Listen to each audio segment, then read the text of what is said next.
இரவு தியானத்திற்காக தேவன் நமக்கு தந்த வேத வசனம் 2 கொரிந்தியர் 10வது அதிகாரம் 5வது வசனம். எந்த எண்ணத்தையும் கிறிஸ்துவுக்கு கீழ்ப்படிய சிறைப்படுத்துகிறவர்களாயிருக்கிறோம். கிறிஸ்துவுக்குள் பிரியமானவர்களே, உங்களுடைய வாழ்க்கையில் ஏதாவது ஒன்று மாற்றணும்னு நீங்கள் நினைக்கலாம். அந்த மாற்ற நினைக்கிற விஷயம் ரொம்ப பெருசாக இருக்கலாம். பெரிய பெரிய கடன்களாக இருக்கும். அந்த தேவைகள் எல்லாம் ரொம்ப பெருசாக இருக்கும்போது வருமானம் ரொம்ப கம்மியாக இருக்கும். எப்படி நம்ம இந்த காரியங்களை செய்து முடிக்க போகிறோம்? இல்லை ரொம்ப வருஷமாக இருக்கிற நோய் எப்படி இது நமக்கு சரியாக போகுது? இல்லை ரொம்ப வருஷமாக இருக்கக்கூடிய கெட்ட பழக்கம் நம்ம எப்படி அதிலிருந்து மீண்டு வர போகிறோம்? ரொம்ப வருஷமாக பிரிஞ்சிருக்கிற உறவுகள் எப்படி நம்ம அவங்க கூட போய் சேர போகிறோம்? இந்த விஷயங்கள்லாம் யோசிக்கும்போது நம்மளால் செய்யவே முடியாத ஒரு விஷயமா உங்களுக்கு தோணலாம். ஆனால் நான் உங்களுக்கு சொல்கிறேன், உங்களுடைய எண்ணங்கள் தான் உங்களுடைய வாழ்க்கையின் திசையை தீர்மானிக்குது. நீங்கள் செல்ல வேண்டிய திசையை மாற்றணும் அப்படின்னா அந்த பகுதியில் உங்களுடைய எண்ணங்களை ஃபஸ்ட்டு நீங்கள் மாற்றணும். அப்போ தான் நீங்கள் நினைக்கிற மாதிரி உங்களுடைய வாழ்க்கையை நீங்கள் மாற்ற முடியும். உங்களுக்கு சுகமே உண்டாக போவதில்லை. இதுதான் உன்னுடைய வாழ்க்கை, நீ காலம் ஃபுல்லாக மெடிசின் சாப்பிடணும், டாக்டர்ஸ் கிட்ட அலையணும் அப்படிங்கிற ஒரு எண்ணம் உங்களுக்குள்ளே நுழையும் போது நீங்கள் அதுக்கு அனுமதி கொடுக்கக்கூடாது. அது உங்களுக்குள்ளே தங்கி விடும்படி நீங்கள் இடம் கொடுக்கவே கூடாது. தனியாக உட்கார்ந்து கொண்டு அதையே சிந்தித்து கொண்டே இருக்கக்கூடாது. பரிதாபமாக ஐயோ நம்ம நிலைமை இப்படி ஆயிட்டே அப்படின்னு சொல்லிட்டு நம்ம மேலே சுய பரிதாபம் காட்டக்கூடாது. உடனடியாக அந்த எண்ணத்தை நிராகரிக்கணும். அதன் இடத்துல தேவனுடைய வார்த்தையை நம்ம வைக்கணும்.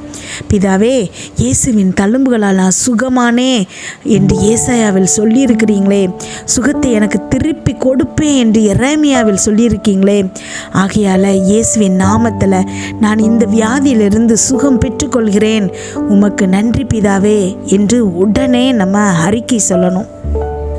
ஒவ்வொரு எதிர்மறையான எண்ணங்கள் உங்களுக்கு வரும்போதும் கிறிஸ்துவுக்கு கீழ்ப்படியும்படி சிறைப்படுத்த தீவிரமாக இருங்கள் அப்படின்னு சொல்லிட்டு இன்றைக்கு நான் உங்களை உற்சாகப்படுத்துகிறேன். உறுதியாய் இயேசு கிறிஸ்துவின் வார்த்தையில் தரித்து நில்லுங்க. கவனத்தை நிலையாய் பதித்து வையுங்க. தேவனுடைய வார்த்தையை அறிக்கை செய்து கொண்டே இருங்க. உங்களுடைய வாழ்க்கையை நீங்கள் மாற்ற முடியாது நீங்கள் நினைக்கிற ஒரு விஷயத்தை உங்கள் வாழ்க்கையில் வெகு சுலபமாக உங்களால் மாற்ற முடியும்.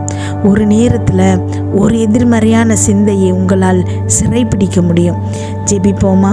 எங்கள் அன்பின் பரலோக தகப்பனே, இன்று முழுவதும் அப்பா என்னையும் என் குடும்பத்தில் இருக்கிற ஒவ்வொருவரையும் பாதுகாத்தீங்கப்பா. உண்மை நன்றியோடு துதிக்கிறோம், ஸ்தோத்திரிக்கிறோம். இந்த இரவு வேளையில் எங்களுக்காக நீங்கள் தந்த வசனத்திற்கு நன்றி ஏசப்பா. எங்களோடு பேசியிருக்கீங்க ஏசப்பா. என்னோடு ஜெபித்து கொண்டிருக்கும் ஒவ்வொரு பிள்ளைகளையும் உங்கள் கரத்தில் கொடுக்குறேன்ப்பா. அந்த பிள்ளைங்க போகும்போது வரும்போது ஆசீர்வதிங்க. அவங்க இருதயத்தின் வாஞ்சிகள் எல்லாத்தையும் நிறைவேற்றுங்க ஏசப்பா. என்னென்ன காரியங்களுக்காக இப்பொழுது ஜெபிக்கிறாங்களோ அதில் எல்லாம் அவர்களுக்கு ஒரு வெற்றியை கொடுங்க ஏசப்பா. இன்றைக்கு எங்களை பார்த்து நீங்கள் பேசியிருக்கிற வார்த்தைகளுக்காக நன்றி ஏசப்பா. ஒவ்வொரு பிள்ளைகளின் இருதயத்திலும் இந்த வார்த்தைகள் கிரியை செய்ய போகிறமைக்காக நன்றி ஏசப்பா. ஆமென். எங்கள் வாழ்க்கையில் எல்லா சூழ்நிலைகளிலும் அப்போ உங்களுடைய வார்த்தையை நாங்கள் பயன்படுத்தணும் ஏசப்பா. சாத்தானால் நீங்கள் சோதிக்கப்படும் போது இயேசு கிறிஸ்து நீங்கள் அப்பா ஸ்தோத்திரம் அப்பா. நன்றி ஆண்டவரே. வேதத்தில் உள்ள வார்த்தைகளை வைத்து அவனை தோற்கடிச்சிங்க ஏசப்பா. எங்கள் வாழ்க்கையில் வரக்கூடிய எல்லா பிரச்சனைகளையும் அப்பா உம்முடைய வார்த்தையினால் நாங்கள் வெற்றி கொள்ளணும் ஏசப்பா. நோய்கள் வரும்போது உம்முடைய தழும்புகளால் சுகமானோன்னு சொல்லணும் ஏசப்பா. உம்முடைய வார்த்தைகளை நாங்கள் அறிக்கையாக தைரியமாக அப்பா நாங்கள் பயன்படுத்தும் போது எங்கள் வாழ்க்கையின் சூழ்நிலையை அது மாற்ற பயன்படுகிறது ஏசப்பா. எங்கள் வாழ்க்கையை அப்பா நாங்கள் நினைக்கிற மாதிரி எல்லா திசைகளிலும் திருப்புவதற்கு அது பயன்படுகிறது ஏசப்பா. எந்த ஒரு தீய ஆவியன் அப்பா வழிகளும் வேலைகளும் எங்ககிட்ட வேலை பார்க்க முடியாது ஏசப்பா. ஆமென். ஸ்தோத்திரம் ஏசப்பா. நாங்கள் உறுதியாய் எதிர்த்து நிற்கிறோம் ஏசப்பா. பிசாசின் அத்தனை கிரியைகளுக்கும் எதிராக அப்பா நாங்கள் நிற்கிறோம் ஏசப்பா. உம்முடைய வார்த்தைகளை பயன்படுத்துகிறோம் ஏசப்பா. வேதத்தில் எங்களை குறித்து போடப்பட்டிருக்கிற ஒவ்வொரு வாக்குத்தத்தங்களையும் நாங்கள் பயன்படுத்துகிறோம் ஏசப்பா. இன்னும் சிறந்த ஒரு வாழ்க்கையை வாழ்கிறதற்கு, இன்னும் வலிமையாய், இன்னும் அதிக ஜீவனோடு ஆசீர்வாதமான ஒரு வாழ்க்கையை நாங்கள் வாழும்படி அப்பா நீங்கள் எங்களை பலப்படுத்தியிருக்கீங்கப்பா. அதுக்காக உமக்கு நன்றி. உம்முடைய வார்த்தை சத்தியமாய் நாங்கள் ஏற்றுக்கொள்கிறோம் ஏசப்பா. எங்கள் வாழ்க்கையில் ஒரு நேரத்தில் ஒரு எதிர்மறையான சிந்தையை மாற்றும்படி நாங்கள் தீர்மானிக்கிறோம் ஏசப்பா. உம்முடைய ஆவியானவரால் நீங்கள் எங்களை நடத்துகிறீங்க ஏசப்பா, எங்களுக்கு வழி காட்டுறீங்க. உமக்கு நன்றி. இயேசுவின் நாமத்தில் எங்கள் வாழ்க்கை மாற்றப்படுகிறதற்காய் இயேசுவின் நாமத்தில் எங்கள் வாழ்க்கை மாற்றப்படுகிறதற்காக நன்றி ஏசப்பா. சிலுவையில் எங்களுக்காக நீங்கள் செய்து முடித்த ஒவ்வொரு காரியங்களுக்காகவும் நன்றி. ஆமென். ஸ்தோத்திரம் ஏசப்பா. ஆமென். ஸ்தோத்திரம் அப்பா. நன்றி ஆண்டவரே, உம்மை புகழ்கிறோம் அப்பா. நீர் பரிசுத்தர் ஏசப்பா. எங்களுக்காக நீங்கள் கட்டளையிட்டு வைத்திருக்கிற ஒவ்வொரு காரியங்களும் அப்பா, திட்டங்களும் அப்பா, எங்களை எவ்வளவு உயரத்தில் வைக்க போகிறதுப்பா, அதற்காக உமக்கு நன்றி. ஆமென். ஸ்தோத்திரம் ஏசப்பா. எங்கள் சூழ்நிலைகள் எதுவானாலும் இருக்கலாம் ஏசப்பா, நாங்கள் தரிசித்து வாழலை ஏசப்பா, விசுவாசித்து வாழ்கிறோம் ஏசப்பா. ஆமென். எங்கள் சூழ்நிலைகள் மாற்றப்படுகிறதமைக்காய் உமக்கு நன்றி ஏசப்பா. ஆமென். நாங்கள் நினைத்து கூட பார்க்க முடியாத உயரத்தில் எங்களை வைக்கிறமைக்காய் நன்றி ஏசப்பா. பரிபூர்ண சுகத்தை கொடுக்கிறமைக்காய் நன்றி ஏசப்பா. சமாதானத்தை கொடுக்கிறமைக்காய் நன்றி ஏசப்பா. ஆமென். பொருளாதாரத்தில் ஒரு பெரிய உயர்வை கொடுக்கிறமைக்காய் நன்றி ஏசப்பா. என்னோடு ஜெபித்து கொண்டிருக்கும் ஒவ்வொரு பிள்ளைகளின் வாழ்க்கையிலும் இப்பொழுதே இந்த மாற்றங்கள் நிகழணும் ஏசப்பா. அவங்க இருதயத்தில் சமாதானம் அப்பா வந்து குடிகொள்ளணும் ஏசப்பா. உம்முடைய சமாதானத்தை தருகிறேன்னு சொல்லியிருக்கீங்க ஏசப்பா. இப்பொழுது இந்த பிள்ளைகளின் வாழ்க்கையில் அப்பா உம்முடைய சமாதானத்தை கட்டளையிடுகிறமைக்காய் நன்றி ஏசப்பா.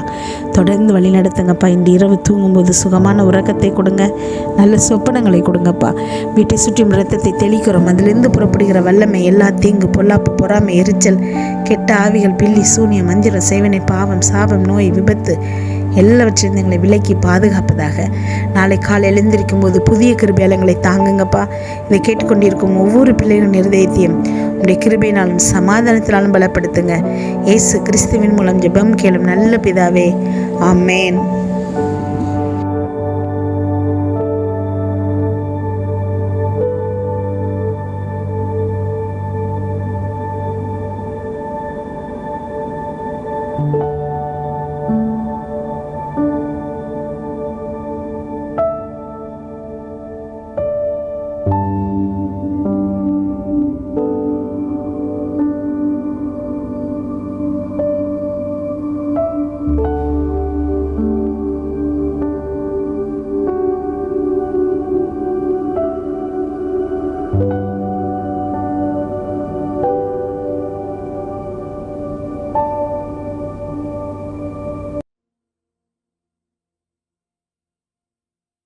இயேசுவே உங்க இரத்தத்தில் வல்லமை உள்ளது.